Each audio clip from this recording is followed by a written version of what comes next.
Hola, buenas tardes. Mi nombre es Claudia Maya. Soy de México, paramédico, rescatista e instructor de IPA. Les doy la más cordial bienvenida a una de las capacitaciones de IPA. La naturaleza siempre sigue su curso, sin importar que los humanos estemos allí. No podemos detenerla. Tenemos la costumbre de invadir la naturaleza, por lo que debemos asumir las consecuencias como en este incendio.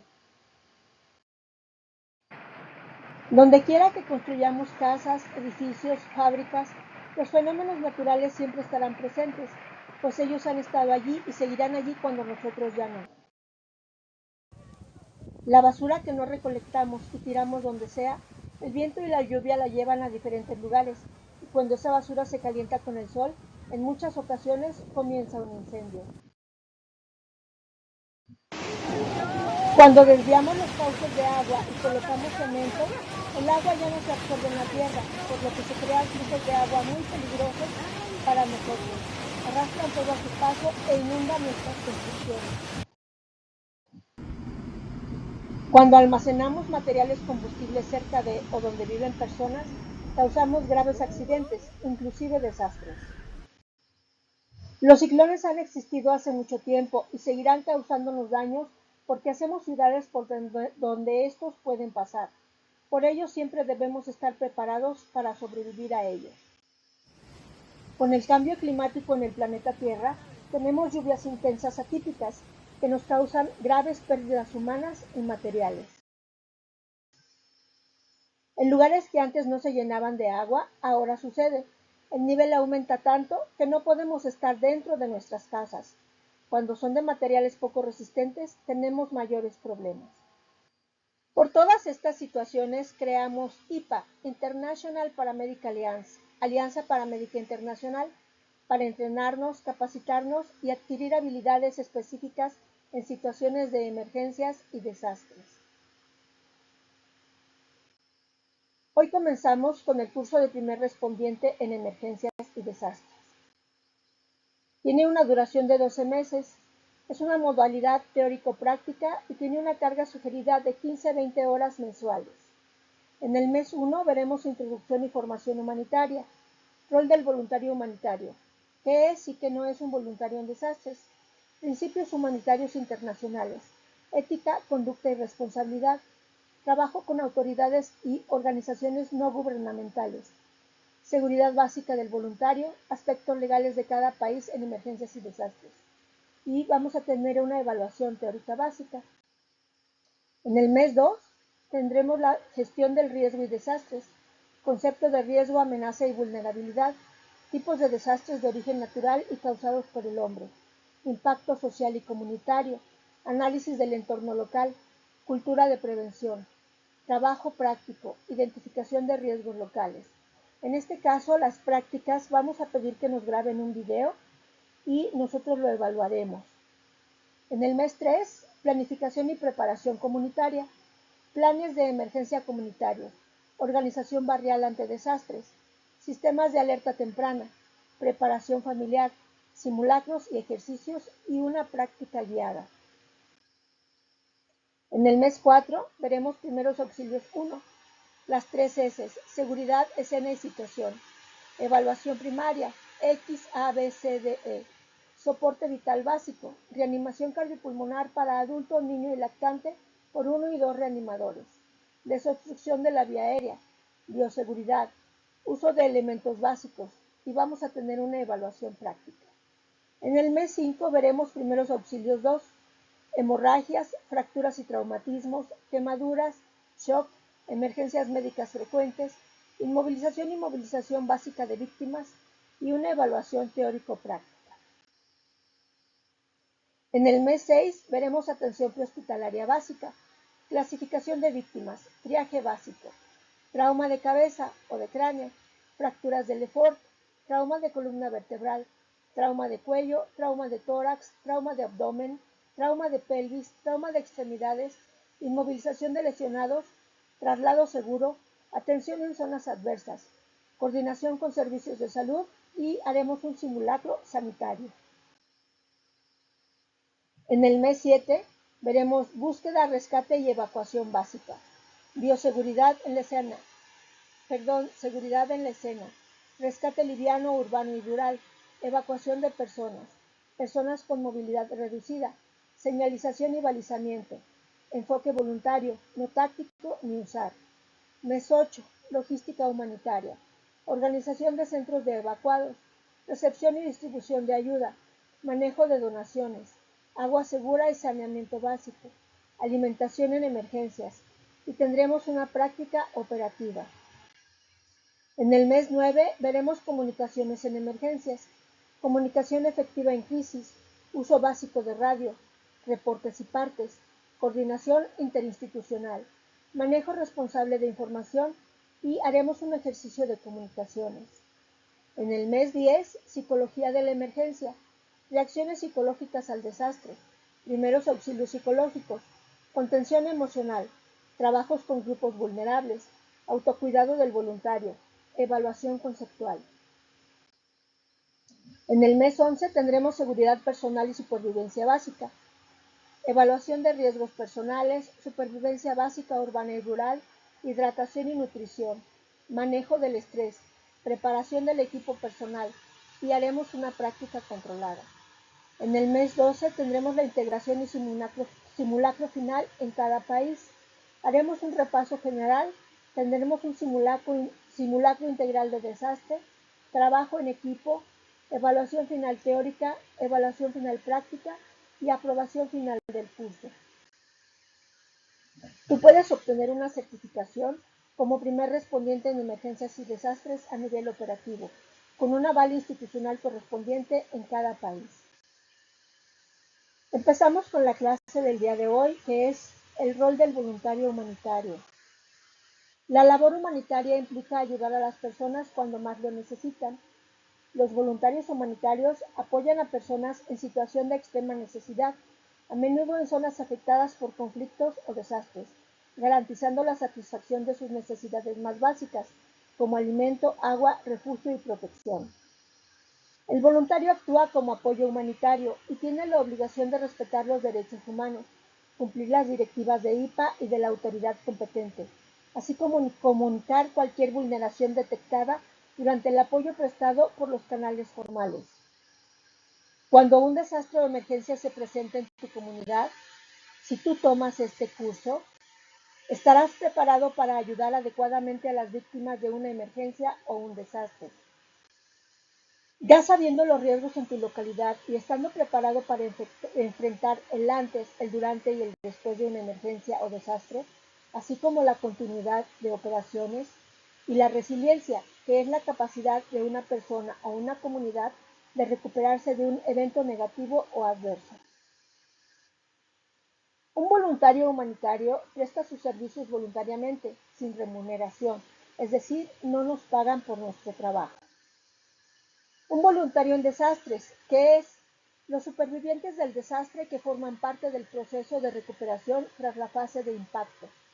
Una persona que viene con el propósito de ayudar a las víctimas u otros afectados, pero no tiene entrenamiento. Es un voluntario no afiliado, de apoyo, profano o lego.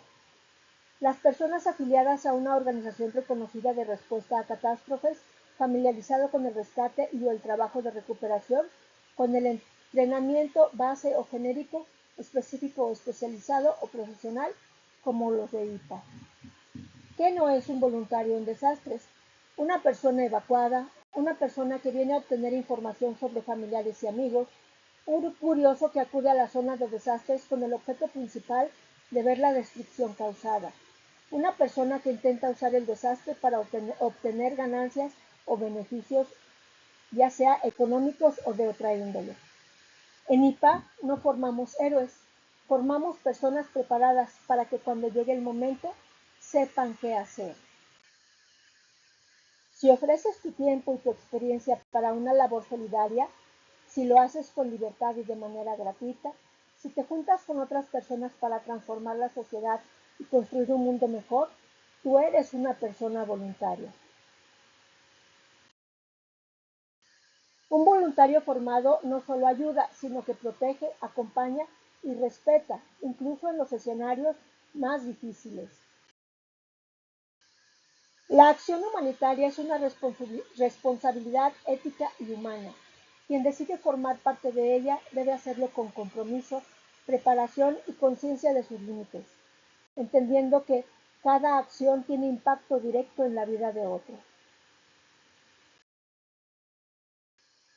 Principios humanitarios internacionales es la humanidad, la imparcialidad, la neutralidad y la independencia. La humanidad.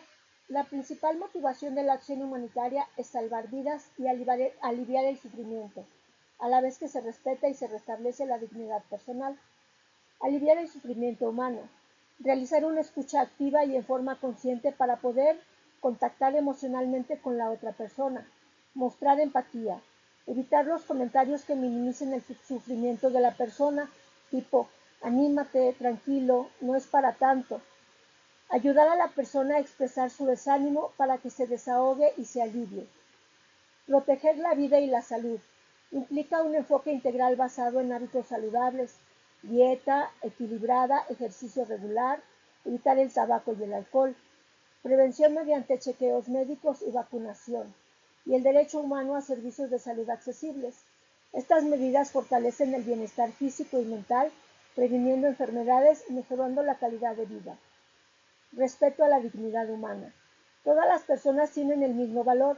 No es algo que se gane, sino que se posee. Implica no utilizar a las personas como objetos, sino respetarlas como seres humanos. Reconocer que todos nacen libres e iguales en dignidad y derecho, evitando la exclusión. Abarca la integridad física, psíquica y moral. Imparcialidad. La ayuda se brinda sin discriminación por raza, sexo, religión, nacionalidad o afiliación política, priorizando los casos más urgentes. Se juzga o procede con rectitud sin haber tomado partido previo por alguien o algo y sin dejarse llevar por la propia inclinación. Es actuar y juzgar de forma objetiva y equitativa, sin prejuicios ni favoritismos, viéndolo todo desde una posición neutral. La imparcialidad busca la justicia y la verdad de los hechos, a menudo siendo un valor fundamental en contextos legales y periodísticos, a diferencia de la parcialidad, que se guía por intereses personales o afectos. Neutralidad. Actitud de quien no opta, elige o escoge entre dos o más alternativas u opciones. Obrar de modo tal de no beneficiar a ninguna concepción del bien ni a ningún individuo en virtud de su presunta superioridad. No tomar partido en conflictos o controversias, manteniendo la imparcialidad, objetividad y desinterés, lo que permite comprender diversas perspectivas sin dejarse llevar por emociones o ideologías, actuando con respeto y buscando el beneficio común sin favoritismo. No es un sinónimo de indiferencia, sino de una postura activa para ser confiable y facilitar soluciones como un mediador o árbitro. La ayuda humanitaria no debe favorecer a ninguna de las partes en ningún conflicto. La ayuda humanitaria no debe favorecer a ninguna de las partes en un conflicto armado u otra disputa. Independencia. Garantiza que las organizaciones actúen autónomamente, libres de injerencias políticas, económicas o militares. Esto asegura que la asistencia se basa solo en necesidades, protegiendo la neutralidad y credibilidad de la acción humanitaria ante conflictos o crisis. Aspectos clave de la independencia humanitaria. Autonomía operativa. Permite a los actores humanitarios tomar sus propias decisiones al margen de los intereses de los gobiernos o partes en conflicto. Credibilidad y acceso. Es una herramienta operativa, herramienta para el acceso humanitario, que asegura que la ayuda sea aceptada por todas las partes, facilitando el acceso seguro y sostenido a las poblaciones afectadas. Resistencia a la injerencia.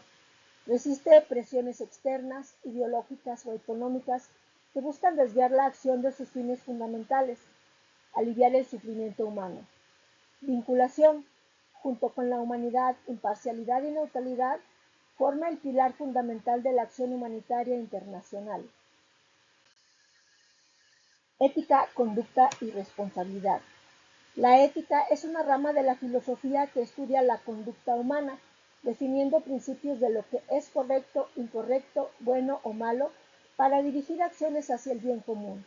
Analiza la moralidad, el deber y la virtud. Orienta el comportamiento individual y social hacia la justicia y la autorregulación. Establece un orden moral para orientar al comportamiento humano hacia la felicidad y la perfección. Mientras la moral es el conjunto de normas prácticas, la ética es la reflexión teórica sobre dichas normas. Es esencial para la convivencia, la justicia social y el desarrollo profesional. La ética no es coactiva, no impone castigos legales directos, sino que promueve una autorregulación basada en valores.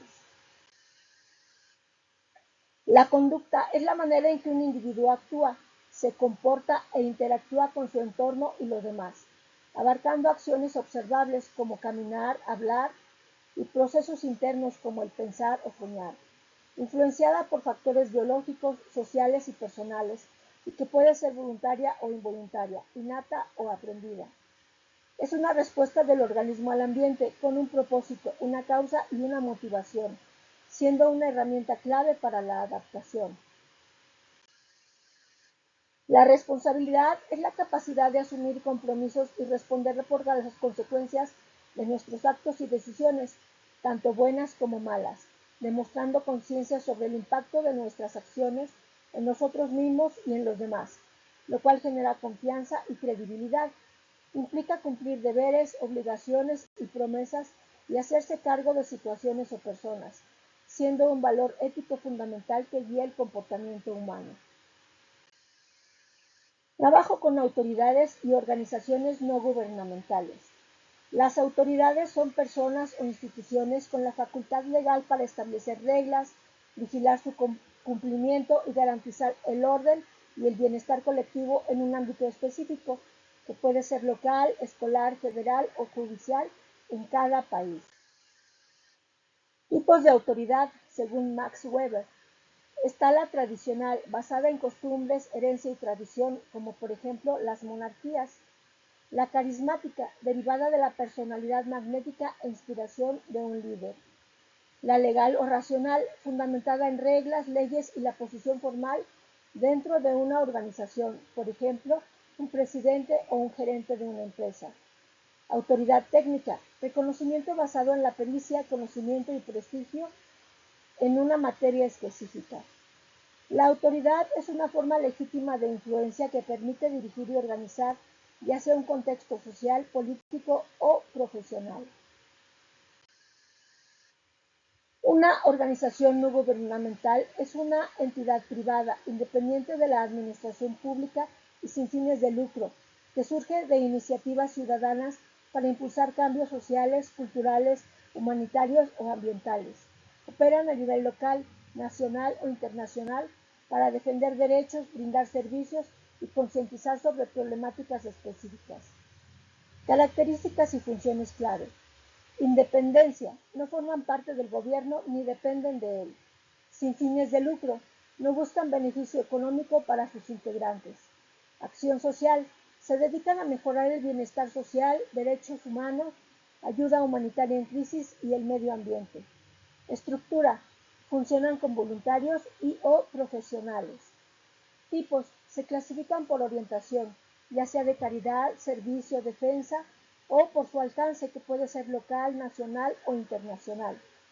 Ejemplos comunes incluyen organizaciones de ayuda médica, educativa, ecologistas o de defensa de derechos humanos.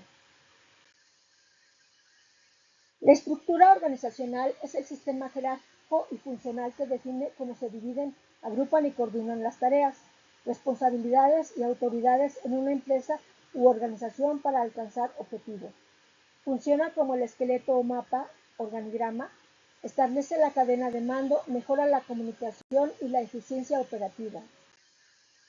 IPA no reemplaza ni interviene sobre las autoridades de emergencia de ningún país. IPA se pone siempre a disposición de la autoridad competente, ya sea de salud, protección civil, bomberos, policía o defensa civil, según corresponda. Su función es preventiva, educativa y de apoyo comunitario. En caso de emergencia, IPA no actúa de manera autónoma institucionalmente. Los miembros actúan como primeros respondedores civiles hasta la llegada de los servicios oficiales. Coopera con cualquier otra organización no gubernamental. Una vez presente la autoridad, IPA queda bajo su coordinación operativa. Toda intervención se realiza respetando la cadena de mando local del país o de cualquier organización no gubernamental. IPA no sustituye ambulancias, hospitales, bomberos ni organismos estatales. Los complementa, formando una población preparada. Y en la seguridad básica del voluntario tenemos una regla de oro. Primero yo, después yo y al último yo. Porque yo no debo convertirme en víctima, pues si me lastimo no podré ayudar a otros. Tenemos una segunda regla, que es primero yo, después veo por la seguridad de mis compañeros y por último la seguridad del paciente, pues él ya tiene un padecimiento o está lastimado. No entrar en ninguna escena sin haber evaluado y neutralizado los riesgos. Si hay cables eléctricos, deberán ser desenergizados, de lo contrario, no entrar en la escena. Si el paciente está en el arroyo vehicular, detener el paso de vehículos y asegurar que alguien lo siga haciendo hasta terminar la emergencia. Si hay algún líquido debajo, sobre o el paciente, alrededor del paciente, verificar si es algún químico. No tocar al paciente sin haber leído la hoja de datos de seguridad del producto químico y usar el equipo de protección personal adecuado. Recuerda que hay químicos que no tienen color, olor, sabor, pero te pueden matar. Si hay un conflicto armado, realizar pecho a tierra y esperar a los pacientes en un área segura. No puedes tocar al paciente si tu escena no es segura. Nadie debería morir, pero de que haya un muerto y haya dos, es mejor que haya uno. El equipo de protección personal básico para la atención de una emergencia médica es lentes. Cualquier cosa que entre a tu ojo va directo a tu sangre. Cubrebocas o barbijos. Lo que entre a tu boca ingresará a tu cuerpo por las mucosas de tu boca. Si llega a caer algo debajo de tu lengua, va directo a tu sangre. También así evitamos contaminar al paciente al hablar, ya que la boca es el lugar más sucio del cuerpo. Guantes desechables. Puedes tener heridas o hacértelas al atender una emergencia y lo que caiga en ellas ingresará a tu organismo. Aunque no haya sangre en la escena, es importante traer guantes desechables, por si el paciente tuviera alguna sustancia nociva en su piel, así no entras en contacto con ella. Este equipo de protección personal básico te ayudará a no contagiarte de síndrome de inmunodeficiencia adquirida, SIDA, hepatitis B, COVID-19, influenza H1N1. Aspectos legales de cada país en emergencias y desastres. En México tenemos la Ley General de Protección Civil, que regula la atención de emergencias y desastres. La última reforma publicada en el Diario Oficial de la Federación fue el 21 de diciembre de 2023. En esta ley nos dice que la primera atención en una emergencia la debe dar las personas que estén cerca del paciente, brigadas de emergencia. Si la emergencia sobrepasa la capacidad de respuesta de la brigada, se debe hablar por teléfono al 911 para que acuda ambulancia, bomberos, policía. Si la emergencia sobrepasa la capacidad de respuesta de la ambulancia, bomberos o policía, se debe avisar a Protección Civil Municipal. Si la emergencia sobrepasa la capacidad de respuesta de Protección Civil Municipal, se debe dar aviso a Protección Civil Estatal. Si la emergencia sobrepasa la capacidad de respuesta de Protección Civil Estatal, este debe dar aviso a la Coordinación de Protección Civil Nacional. Si la emergencia sobrepasa la capacidad de respuesta de la Coordinación de Protección Civil Nacional, se activa el plan de N3 y se declara el desastre. Si el desastre sobrepasa la capacidad de respuesta del plan de N3, la Secretaría de Relaciones Exteriores de México decide si recibe ayuda internacional. Investiguen y lean las leyes que regulan las emergencias y desastres en su país. Ténganlas disponibles y compártanoslas si es posible. Por si algún día llegamos a su país, podamos conocer la legislación y actuar de acuerdo a la ley y protocolos de su país. Gracias. Nos vemos en la siguiente.